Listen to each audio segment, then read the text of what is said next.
సంతానం కావాలన్న మీ కలను నిజం చేసుకోండి. 49 అంటే సంతానం, 49 అంటే సంతోషం. వివరాలకు సంప్రదించండి.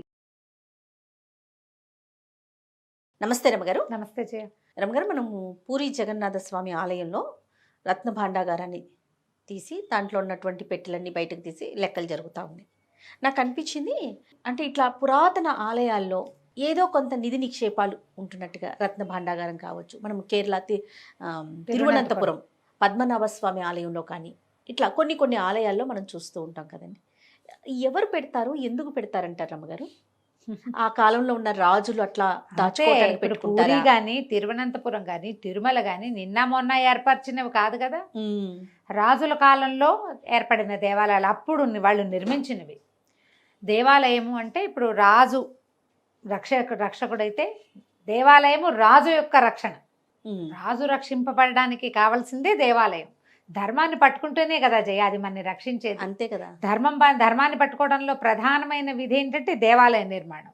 ఇప్పుడు కూడా మనం అదే చూస్తున్నాం చూడు. అవునండి. కలియుగం ఇంత ముదిరిపోయింది, కలికి వచ్చేస్తాడని చెప్పుకుంటున్నాం, యుగాంతం అయిపోతుంది అనుకున్నా కూడా ఊరూరా కొత్త దేవాలయాలు వస్తూనే ఉన్నాయి.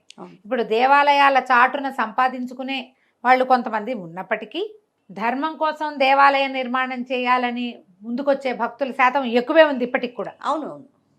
ఓ గుడి కడితే డబ్బులు వస్తాయి అని సినిమాలో చూపిస్తారు కానీ కాదు. మామూలు జనరల్గా ఒక దేవాలయం అంటే మామూలు భక్తులే 80% ఉంటారు. దేవాలయం మీద ఆస్థతోటి, నమ్మకంతో. ఒక 20% సంపాదన మార్గంగా ఉన్నవాళ్ళు ఉండొచ్చు. ఇదివరకటి కాలంలో ఎలా ఉండేది? ఖచ్చితంగా ఒక రాజస్థానం ఒక కోట ఏర్పడిందంటే కోటలో దేవాలయం, కోట బయట దేవాలయం. ఏదైనా ఒక విజయం సాధిస్తే ఆ విజయం పేరిట ఒక దేవాలయ నిర్మాణం. ఆ దేవాలయానికి కొన్ని భూములు ఏర్పరచడం, కొంత నిధి ఏర్పరచడం. దేవాలయం అంటే ఏర్పాట్లన్నీ జరిగిపోవాలి కదా. ఏమనాలి దాన్ని మనం, అది ఒక క్రమశిక్షణతోటి దాని సంస్థ నడుస్తూ ఉండాలి.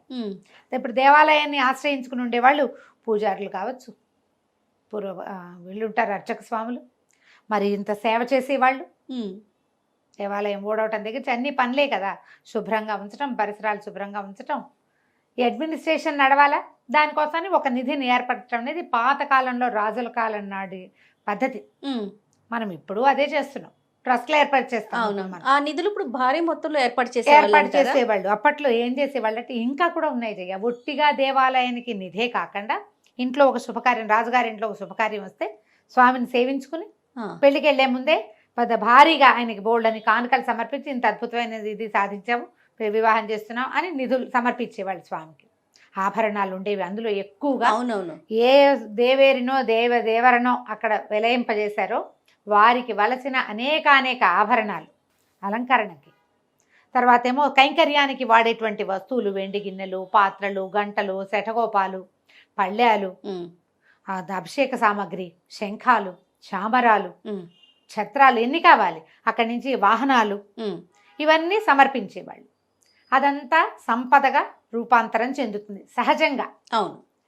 సంపదగా భావించి వాళ్ళు ఇవ్వటల్లా సేవగా భావించి ఇస్తారు. స్వామిని సేవించుకోవటం, పెరుమాళ్ళని సేవ కోసం అప్పచెప్పినవి చివరికి కొంతకాలం తర్వాత అది సంపదగా పరిణమిస్తుంది కాలాంతరంలో. కాదు రమ్మగారు, ఎవరైనా దండయాత్రలకు వస్తారని కానీ అప్పుడు అది కూడా ఆ మాట కూడా చెప్దాం. ఫ్యూచర్ ఇబ్బందులు ఉంటాయి. ఇదే కాకుండా ఓ యుద్ధం గెలిచారు వల్ల అది కూడా యుద్ధం గెలిచారనుకో, గెలిచినప్పుడు అక్కడి నుంచి ఏమైనా తీసుకొస్తే అందులో కొంత భాగాన్ని దేవాలయానికి సమర్పించడం. దేవాలయాలకి బహువచనం, ఒక దేవాలయం కాదు, కొన్ని దేవాలయాలకి సమర్పించేవాళ్ళు. కొల్లగొట్టుకొచ్చినవి కూడా రాజులు కొంత వంతు భగవంతుడికి ఇచ్చేయాలి, లేకపోతే పాపపు సొమ్ము అరగదు. ఆ కాన్సెప్ట్ తోటి అప్పచెప్పేవాళ్ళు. అక్కడి నుంచి ఒకవేళ ఎవరైనా మన మీద దండయాత్రకు వస్తారు, మనకి కావలసినంత మంది సైనికులు లేరు, గెలవలేవన్న భయం ఉంటే రాజస్థానంలో కోట లోపల అంతఃపురంలో ఉన్న సంపదని దేవాలయాల నేలమాళిగల్లోకి తరలించటం ఒక పద్ధతి. తలదాచుకోవటం కూడా అక్కడ దేవాలయాల్లో ఆడవాళ్ళని పంపించేసేవాళ్ళు బయటికి. అందుకనే కదా దండయాత్రలు జరిగినప్పుడు కూడా ఎక్కువగా మన పురాతన దేవాలయాల మీద బాగా జరిగేవాళ్ళు. హంపి వెళ్తే అవునన్నీ పగిలిపోయిన విగ్రహాలు. అక్కడ వాడు తీసుకెళ్లగలిగింది ఏమిటి? దౌర్భాగ్యుడు కనపడుతున్న సౌందర్యాన్ని పాడు చేయాలన్న దుష్టబుద్ధి. ఏదైనా పువ్వు కనిపిస్తే దాన్ని తెంపటం, దాన్ని నలిపేయటం. ఎందుకు చేస్తారు అట్లా? అవును, వీళ్ళు కూడా అంతే. ఇప్పుడు ఆ విగ్రహాల వెనకాల ఏమైనా ఉన్నాయేమోనని ఒకటి లోపల ఉంటాయి. బయట ఉన్న విగ్రహాలు ఏం చేసినాయి వీళ్ళని? కోపంతో ఓర్చుకోలేనితనం, కోపమా పాడా, ఓర్వలేనితనం అంటారు దాన్ని. ఒట్టి ఓర్వలేక అంటే వీళ్ళు కోట్లు ఉంటాయని వచ్చారు గుళ్ళోకి, అక్కడ అంత లేవు వీళ్ళ తెలివి. ఇంకా మనకి పెద్ద పెద్ద పురాతన దేవాలయాలని ఏ నేలమాళిగల్లో ఏమున్నాయో ఎవరికీ తెలీదు, మధ్యలో లింకులు కట్ అయిపోయినాయి. ఆయనకే తెలియాలి. మనకి భారత భూమి రత్నగర్భ అంటారు, రత్నాలు అవును అవును అవును విపరీతంగా, మణులు మాణిక్యాలు మనకి ఎక్కువ. అవును. గనుల్లో దొరికేవి, సముద్రాల్లో దొరికేవి చాలా ఎక్కువ మనకి. మరి ప్రఖ్యాత కోహినూరు మందే కదమ్మా. మరి మయూర సింహాసనం అంటే ఆ సింహాసనం బంగారంతో చేయించి ఆ మొత్తం వెనకాల ఇది ఉంటుంది కదా దాని పింఛన్లో అన్ని రంగుల మణులు పొదిగారట. అవన్నీ మనమే, మనం బయట నుంచి తెచ్చుకోవాలా. అవును, మణులు మనవి, భారతదేశంలో పుట్టినవి. మరి ఇప్పుడు ఎక్కడో చోట దాచే ఉంటారు, వీటి లోపలికి వెళ్తాడు గుళ్ళోకి, ఏదో ఓ విగ్రహం ఇవి తీస్తారు, ఇంకా వాళ్ళు అనుకుంటారు ఇక్కడ బోల్డ్ కోట్లు ఉన్నాయి, అక్కడేమి దొరికి ఉండదు. ఆ మంట ఓర్చుకోలేక ఈ విగ్రహాలు పగలగొట్టారు. ఎక్కడ మన దేవాలయాల్లో నిధులు దొరికినా ఒకటి స్వామివారికి కైంకర్యంగా సమర్పించబడినవి ఒక భాగం అయితే, రెండో భాగం దాచిపెట్టబడినవి అయ్యి ఉండవచ్చు. అంటే రాజులు ప్రత్యేకించి ఎంచుకునేవారంటారు రమ్మగారు, పలానా దేవాలయం అయితే మనము అంటే సేఫ్గా ఉంటుందని కావచ్చు, లేకపోతే అదే ఎవరైనా దండయాత్రకు వచ్చినప్పుడు జాగ్రత్తగా ఉంటుందని ఇలవేల్పులుగా ఉంచుకున్న దైవాలకి పెట్టుకోవటం అట్లా. ఇలవేల్పు దేవాలయ తమ ఇలవేల్పు తమ పాలనలో తమ ఏలుబడిలో ఉన్నది తమే కట్టింది, తమ కనుసన్లలో దేవాలయపు ఇదంతా కదిలేది. అంటే ఎక్కడైతే నమ్మకం అక్కడి నుంచి అందులోపలికి ఇతరులు ప్రవేశించలేరన్న నమ్మకం, భగవంతుడి పట్ల అచంచలమైన విశ్వాసం అమ్మా. ఎవరైనా వస్తే ఈయన చూసుకుంటాడనే నమ్మకం. అవును, అవునా కాదు? అంతే కదా ఆ నమ్మకం ఉండబట్టి పర్వాలా మన సంపద ఇక్కడ ఉంటుంది, మన తర్వాత తరాలకైనా అందుతుంది. లేదా మనం ఈ యుద్ధంలో ఏదో గాయపడో ఎప్పుడో ఒకప్పుడు చేరిపోతే సంపద మిగులుతుందని బతికుంటాము, వాడుకుంటాము అన్న ఆశ కూడా ఉండుండొచ్చు. రేపు ప్రజలకైనా ఉపయోగపడచ్చు. ప్రజలకే కాదు తన కుటుంబానికే అయినా చచ్చోపడో ఏదో రకంగా మళ్ళీ వెనక్కి వస్తాము, అప్పుడు వీటిని అవైల్ చేయొచ్చు అన్న ఊహ కూడా ఉండుండొచ్చు. అవునవును. పూరిలో కూడా అంటారు అమ్మగారు చాలా ఉన్నాయి, అంటే చాలా దొరికినాయి, అవన్నీ కూడా కౌంట్ చేసి అవి అంతకు ముందు కూడా తెరుస్తూ ఉన్నదే. బహుశా 46 years బ్యాక్ తెరిచారని చెప్తున్నారు కదా. అవును అవును. అంటే బహుశా ఇందులో స్వామివారిని సునాబేషాన్ని ఒక రోజు ఒక అద్భుతమైన ఉత్సవం జరుగుతుంది. ఆ రోజు ఏంటంటే బంగారంతో అలంకరిస్తారు జగన్నాథుని. జగన్నాథుడు ఇంతవాడో అంతవాడో కాదు, అవునవును, ఇలా వాడు కూడా కాదు, పెద్దవాడు. ఎంత పెద్ద విగ్రహం, ముగ్గురు మళ్ళీ చెల్లెళ్ళు ముగ్గురు, బలభద్రుడు సుభద్రాదేవి, వీళ్ళు కాకుండా సుదర్శనుడు. మొత్తం ప్రతిమలన్నిటికీ ఆ బంగారు వేషం ధరింపజేస్తారు. బంగారం మొత్తం లోపలన్నదంతా తీసి వేస్తారు అయ్యవారికి. ఆయన ఒక్కడే కాదు, వాళ్ళ అన్నయ్యకి చెల్లికి వదిలేరు కదా. ఓ పిల్లాడి కొత్త బట్టలు వేస్తే అన్నయ్యకి చెల్లికి వదిలేయం, వాళ్ళకి వేస్తాం కదా. వాళ్ళకి కూడా వేసి చూపిస్తారు. సునాబేష దాని పేరు. ఆ సునాబేష ఉత్సవం అత్యద్భుతమైన ఉత్సవం అది. అంటే ఈ గదిలో ఉన్నది ఏ పర్టికులర్ రత్న భాండాగారంలో ఉందో అది ఈ మధ్య తీయల, మిగిలిన వాటిల నుంచి బంగారం అంతా వేస్తున్నారు. ఓకే. ఎన్ని నగలు అలంకరిస్తారో జయ స్వామికి, భలే బాగుంటుంది. ఓకే. మనకి జగన్నాథ రథయాత్ర చూపించినంత ప్రఖ్యాతంగా సునాబేష చూపించరు. అవును, ఈసారి అది కూడా చేస్తారేమో చూడాలి మనం. ఇప్పుడు లైవ్ ఇస్తున్నారు చాలా టీవీలు వాళ్ళు. ఏది రథయాత్ర లేకపోతే లైవ్ ఇస్తారు. ఇప్పుడు జగన్నాథుడు ఈ తలుపులు తీయటము ఇవన్నీ కూడా ఏదో చేశారు. అవునవును. జగన్నాథ రథయాత్ర పొద్దున్న నుంచి మొదలుపెట్టి సాయంకాలం దాకా ఎంత దూరం వెళ్ళిందో చూపిస్తూనే ఉంటుంది. అవును అవును. దాంట్లో మనం గనక ఈ సునాబేషన్ చూస్తే, నేను చూసా ఒకసారి ఆ పిక్చర్స్, అందుకే చెప్పగలుగుతున్నా నేను. ఎంత బంగారం అలంకరిస్తారో. వాళ్ళేం దాచిపెట్టుకోవటల్లా, ఉన్నదంతా పెడతారు అయ్యవారికే. ఈ పర్టికులర్ మందిరంలో అదే రత్నభాండాగారంలో ఉన్నది తీయడం లేదు మరి ఎందుకనో. ఎందుకంటే బహుశా పాతవే కాకుండా తర్వాత కాలంలో కూడా చాలా బంగారం చేరుతుందమ్మా. అంతే కదా, ప్రతి ఒక్కరు భక్తులంతా సమర్పిస్తారు. బంగారమే సమర్పించే వాళ్ళు కొంతమంది ఏ కాయిన్స్ సమర్పిస్తే వాటిని రూపాంతరం చెందిస్తారు ఏ నగగానో. చెప్పలేకపోతాం కదా. మరి పూరికి దేశం అంతా అన్ని పక్కల నుంచి వస్తారు భక్తులు, బంగారం సమర్పించే వాళ్ళు ఉంటారు. అందుకని ఇంకా పాత లోపలవి తీయాల్సిన అవసరం రాక తీసుండకపోవచ్చు, కానీ దీన్ని నిధిగా వాళ్ళు చెప్పటల్లా. అవునవునవును. నిధి దాచిపెట్టబడింది, ఏనాడు ముట్టుకోలేదు భండాగారం అంటున్నారే తప్ప దాని పేరది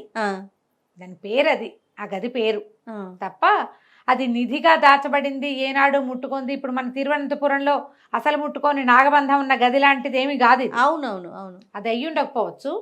ఇట్లా కనపడుతోంది ఆ క్లారిటీగా. 46 ఏళ్ల క్రితం తీసామంటే ఇప్పుడు అక్కడ ఉన్న పండాలు అర్చక స్వాములు 50 ఏళ్ళ నుంచి 70 ఏళ్ళ నుంచి పనిచేసే వాళ్ళు కూడా ఉంటారు కదా, వృద్ధులు కూడా. ఒకసారి జగన్నాథ సేవలోకి వెళ్ళిన వాడు బయటికి పోడంటారు. బయటికి వెళ్ళాడు. తరాల వెంబడి కుటుంబాలు అక్కడే వాళ్ళే ఉంటారు. వాళ్ళే అవే కుటుంబాల పిల్లలే ఉంటూ ఉంటారు. వాళ్ళకి తెలుసు. అవును. సీనియర్స్ ఉన్నారు కదా, ఇప్పుడు ఉద్యోగంగా ఉండే వాళ్ళ పద్ధతి వేరు, ఉద్యోగాలు కాదు వీళ్ళు, కొన్ని తరాల వెంబడి స్వామి సేవలో ఉన్న వాళ్ళే వాళ్ళు. ఇలాగే జరిగి ఉండొచ్చు బహుశా. మనకి ఇట్లా ఎన్నెన్నో పాత పాత దేవాలయాల్లో ఎప్పుడెప్పుడెప్పుడెప్పుడెప్పుడెప్పుడెప్పుడే వస్తువులో ఉంటాయి. ఇప్పుడు ఈ దేవాలయాల్లో కనపడే నిధులు ప్రజోపయోగ కార్యక్రమాలకి వాడాలంటే భక్తులకి నచ్చదు. స్వామివారి కైంకర్యానికి ఇస్తే అక్కడ దేవాలయంలో దాన్ని శుభ్రం చేయండి అంతే. దేవాలయమే కదా మన తల దాచుకోవడానికి మనకు కావాల్సిన గూడు. దాన్ని బాగా డెవలప్ చేయటం, దాన్ని ఇంకా కొంచెం బాగా చేయటం, అట్లాంటివి చేస్తే బాగుంది. కానీ దేవాలయాలు కూడా రమ్మగారు చాలా సేవా కార్యక్రమాల్లో దేవాలయాలకు వచ్చే ఆదాయము చాలా సేవా కార్యక్రమాలకు ఉపయోగిస్తూ ఉంటారు. ఫర్ ఎగ్జాంపుల్ మనం తిరుమల తిరుపతి దేవస్థానం కదా, గో సంరక్షణ, టీటీడీ ద్వారా జరిగే సేవా కార్యక్రమాలు అన్నీ మామూలుగా ఉండవండి. అన్నీ ఇన్ని కాదు, చాలా బాగా హెల్త్, ఎడ్యుకేషన్ వీటికి సంబంధించి చాలా వాళ్ళు సర్వీస్ చేస్తూ ఉంటారు. అంటే ఇక్కడి నుంచి వచ్చే నిధులు అటు వాడుతూ ఉంటారు. అవును, కాస్త దారి మళ్ళించి ఇంకో పని కూడా చేస్తారు. అది కూడా నరసేవే నారాయణ సేవ అన్నారు కాబట్టి అలాంటిది ఏదో జరుగుతుంది. అవకాశం ఉంటే సునాబేషన్ కూడా చూడడానికి ప్రయత్నం. ఎప్పుడు జరుగుతుంది రమ్మగారు, ఏమైనా ఐడియా ఉందా మీకు? అసలు అది ఇప్పుడు దీనికి ముందు అనుకుంటున్నారు, రథయాత్రకి ముందేమోనని అనిపిస్తుంది నాకు. చిన్న ఒక లింక్ మిస్ అయ్యాను. ఈయనకి స్నానం చేస్తారు, జ్యేష్ఠాభిషేకం చేస్తారు కదా, జ్యేష్ఠంలో అభిషేకం చేస్తారు. అభిషేకం అయిపోయిన 15 రోజులు ఆయన ఎవరికి చూపించారు, ఆయన రెస్ట్ తీసుకుంటారు. స్వామివారికి జ్వరం వచ్చిందని చెప్తారు. బోల్డ్ నీళ్లు పోస్తారు, సహస్ర కలశాలతోటి అభిషేకం చేస్తారు. ఏడాదికి ఒక్క మాట. ఒక చోట స్నానం చేసే ఘట్టం కూడా వేరేగా ఉంటుంది. తర్వాత ఏం చేస్తారు, 15 రోజులు పథ్యం పెడుతున్నాం, స్వామివారికి జ్వరం వచ్చింది, జలుబు చేస్తుంది అంటారు. వైద్యులు వచ్చి చేసి చూస్తారు. ఆ తర్వాత ఈ 15 రోజుల తర్వాత ఈ మన జ్యేష్టం వచ్చాక, ఇక్కడికి ఆషాఢం వచ్చాక కదా ఆయన్ని బయటికి తీసుకొచ్చి. అవును, అవి ఒక రోజు ముందని అనుకుంటున్నాను నేను, నాకు అట్లాగే గుర్తుంది. కరెక్ట్గా డేట్ నేను చెప్పలేకపోతున్నా తిది, కానీ ప్రతి సంవత్సరము ఒకసారి సునాబేష వేస్తారు. కానీ అసలు పూరి జగన్నాథుని గురించి మాట్లాడుకుంటే ప్రతిదీ విశేషమే. ప్రతి విశేషం, ఎన్ని విషయాలు, ఆయన భోజనము, ఆయన తయారవటము, ఆయన హృదయం చెప్పారు మీరు. అవును, ఆయన వంటశాల, ఆయన రథము, ఆయన ఊరేగింపు, ఈ ఇల్లు వదిలిపెట్టే సంవత్సరానికి ఒకసారి బయటికి రావటం. అవును అవును, అక్కడ ఉంటాడు, వారం రోజులు అక్కడ ఉంటాడు వేరే ఇంట్లో. ఎక్కడ ఏ దేవుడికి అవకాశం లేదు. ప్రత్యేకమైన వాడమ్మా జగన్నాథుడు. అవును, చాలా ప్రత్యేకం, ప్రతిదీ ప్రత్యేకమే కదండి. అవును, నాలుగు పక్కల ద్వారాలు తెరిచారు కదా ఇప్పుడు. ఇంకా చాలా అమోఘంగా ఉందట దర్శనం. మొన్నటి దాకా ఒక ద్వారం నుంచి, కరోనా తర్వాత అన్ని ద్వారాలు మూసేసి ఒక ద్వారం నుంచే వెళ్తున్నారు.